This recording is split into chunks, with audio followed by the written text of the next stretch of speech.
Thank you. Mike, can you Yeah. state your name? Yep. Mike Melendi with Rolling Out. That must be the best. It feels great. It's been a long time coming, man. Yeah. We've been losers for a long time. Yeah. But what a funny film, man. So first of all, what was it like working with these NBA stars and seeing them in out of their element? Because it felt like they were in their element. It felt great. I mean, to see them acting was like a whole nother thing. Like, I mean, you know, we've talked a bunch of times about Chris Webber, for instance. Like, becoming a preacher was so hysterical. Yeah. You know what I mean? And like Kyrie transforming into Uncle Drew. At one point, I forgot how he looked until he did the press conference when he went to the Celtics, and I'm like, oh, that's his face. Because I've been seeing this the whole time. So it's just, I'm very proud of all of them, man. It was fun watching them take my job serious. Yeah.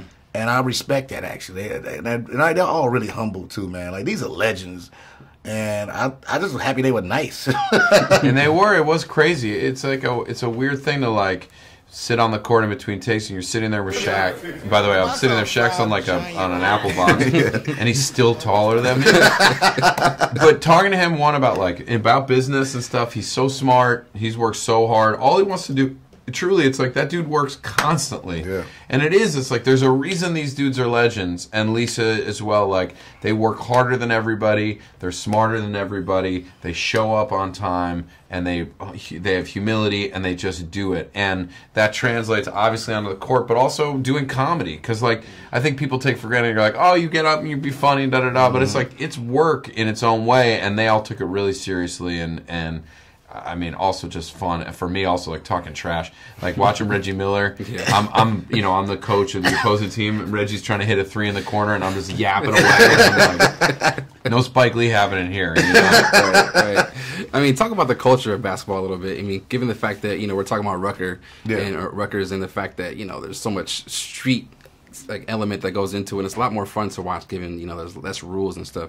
What did you guys learn about just that side of the basketball sport? Well, I've as a fan, I've always admired the Rucker, right? I'm from Chicago, but you admire, and I think every city kind of has its own version of that, right? Mm-hmm, and it's interesting for me to do a movie like this where it kind of.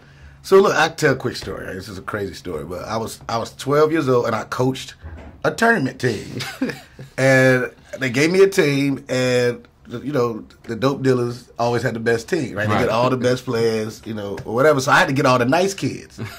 So all the nice kids that knew how to play basketball. So we went all the way to the championship, went against them, and we lost because I could pay a referee. I couldn't afford to pay a referee. A couple bad calls, but it was just it reminded me of that. Like those summer tournaments were so lit when it was just a neighborhood there, and you're in it, and everybody's. It's like it was like being in the NBA, but then you just go home. You know what I mean? Yeah, and we also, we shot it with a crowd. All the basketball stuff, we had like 400 or 500 extras. Right. So the energy, not only for the basketball, but for also like all the smack talking, all that stuff. You had a crowd there who was responding to what you were doing, and it added another level of energy to the whole It gave them energy. It's like a switch went off. They played real. Basketball, so like Lisa Leslie got hot. She had like 6'3" straight, and the crowd was losing. Yeah, and then you got like a dude like Aaron Gordon, who's such a good dude, and also just flies through the air.